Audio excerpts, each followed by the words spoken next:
Bos-bos, demam padel di masyarakat masih berlangsung.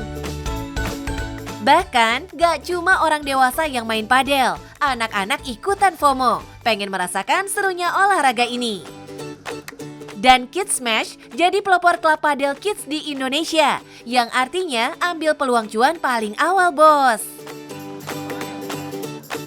Halo bos, aku Munira dari Kids Smash Club, klub padel kids pertama di Indonesia. Kalau misalkan biasanya main padel itu orang-orang besar, di sini ada nih untuk anak-anak. Penasaran gimana? Yuk tetap di Cuan Bos.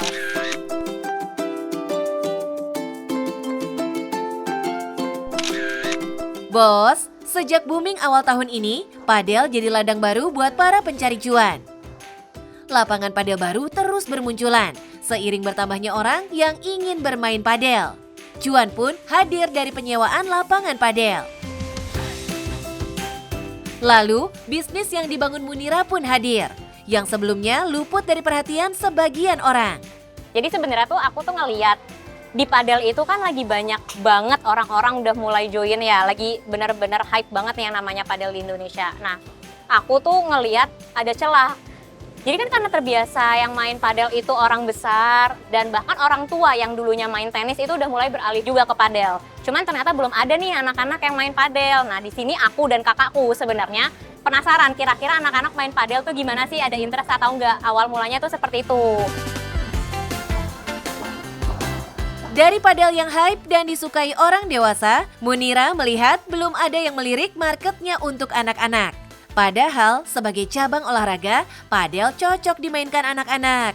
Jelas bisa melatih kemampuan motorik dan menyalurkan energi si kecil. Dari sinilah jasa coaching padel mulai dilirik para orang tua. Satu persatu mereka mulai mendaftarkan anak-anaknya ikut klub padel besutan Munira. Ngebangun dari situ, terus kita cari court yang kira-kira di tengah nih. Salah satunya di Bumi Padel Kemang, karena lokasinya cukup strategis kan. Ya udah kita coba open lah coaching session di sini, dan yang pastinya kita harus cari coach yang paham karakter anak-anak seperti apa, harus sabar dengan anak-anak, dan bisa. Kalau coaching dewasa itu kan mereka basic forehand, backhand itu sebenarnya sudah bisa ya. Tapi kalau di anak-anak itu kan ada treatment khusus. Jadi yang harus kita cari itu nggak cuma court yang strategis, tapi coach yang juga bisa friendly terhadap anak-anak.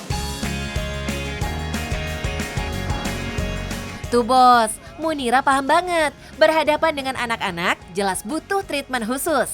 Makanya doi harus menyiapkan pelatih dengan karakter yang friendly terhadap anak-anak. Oh iya, di lini bisnis baru ini, Munira punya beberapa program kelas yang bisa diikuti loh bos. Program aku tuh ada 3. Ada one time coaching atau disebut sebagai trial. Jadi itu pengen tahu nih orang tuanya kira-kira anak ini interest atau enggak gitu sama padel. Kalau misalkan iya, biasanya lanjut ke monthly program. Nah, monthly program itu lebih enjoy ya latihannya. Jadi ada 1 bulan 4 kali pertemuan. Anak-anak yang udah menemukan interestnya, terus udah enjoy, itu biasanya ikut ke situ. Dan yang terakhir, kami juga punya Padel Academy, di mana ini latihannya jauh lebih intens dibandingkan monthly. Munira menyusun kurikulum sedemikian rupa.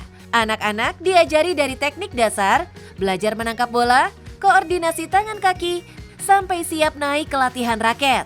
Setelah itu, baru masuk ke teknik padel, forehand, backhand, serve, sampai belajar bola pantul kaca yang jadi ciri khas olahraga ini.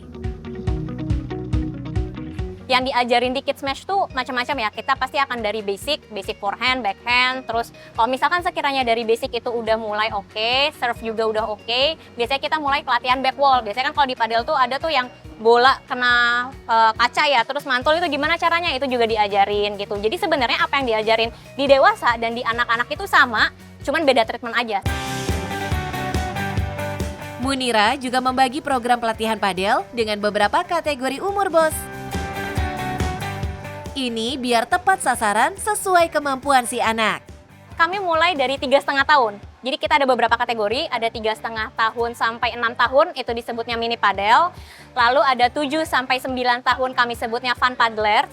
Dan yang terakhir ada 10-15 tahun itu di yang competitor sebutannya. Jadi memang ada kategori khusus gitu, karena tiap treatment kategori usianya juga beda-beda. Untuk harganya sekali coaching itu kami di 250.000 per visit. Bos, untuk mengenalkan bisnisnya ini, Munira jelas memanfaatkan banyak platform, termasuk aplikasi yang biasa dipakai para pecinta olahraga padel. Kami itu sederhana sih, karena tujuannya pengen memasyarakatkan si padel ini ya. Jadi memang pertama yang kami lakukan itu kami menggunakan aplikasi yang biasa dipakai sama orang dewasa, yaitu Reclub gitu. Dan mulai dari situ kami udah mulai buka beberapa titik gitu. Cara ini efektif buat mengenalkan klub padel anak. Bahkan meski baru seumur jagung, Munira sudah mengecap manisnya bisnis ini. Jadi aku melihat opportunity ini tuh besar banget. Melihat juga belum ada klub ya yang kayak Kids Smash ini, jadi masih banyak orang tua yang penasaran Kids Smash itu seperti apa, terus apa yang diajarin, apa yang ditawarkan. Jadi itu jadi opportunity buat aku banget. Dan pastinya harus nutup operasional juga kan, dan as far as we're going 3 months itu ya cuan banget lah. Semua program kelas yang Doi tawarkan laris manis di booking klien, bos. Kuota pesertanya pun selalu tercapai setiap minggunya. Jadi tuh targetnya tuh beda-beda ya. Kalau program monthly pasti kami harus memenuhi kuota di 8. Tapi kalau misalkan one time kayak gini, tiap minggunya kami selalu penuh sih. Karena kami kan tiap hari minggu gitu ya. Di tiap minggunya itu kami selalu penuh maksimal di 8 anak. Satu sesi, satu kategori usia ya, itu di 8 anak. Dengan Rp250.000 per anak dan per sesi, bisa kebayangkan bos cuan yang ngumpul berapa? Munira bisa panen cuan hingga puluhan juta rupiah per bulan, bos. Peluang bisnis memang selalu terbuka lebar, asal mau jeli lihat kesempatan, bos. Seperti Munira yang berhasil memanfaatkan fenomena demam padel dan kebutuhan anak-anak yang relevan dengan tren olahraga terbaru. Nah bos, kalau misalkan mau berbisnis, aku punya tips. Yang pertama harus bisa cari celah. Kalau misalkan nih kayak aku sekarang padel, belum ada untuk padel anak-anak, aku ngambil di situ. Dan yang kedua, pastiin cari partner yang bisa ngedukung kamu, suportif, dan pastinya harus bisa benar-benar tahu apa kemauan bisnis kamu seperti apa. Yang paling penting, cuan bos!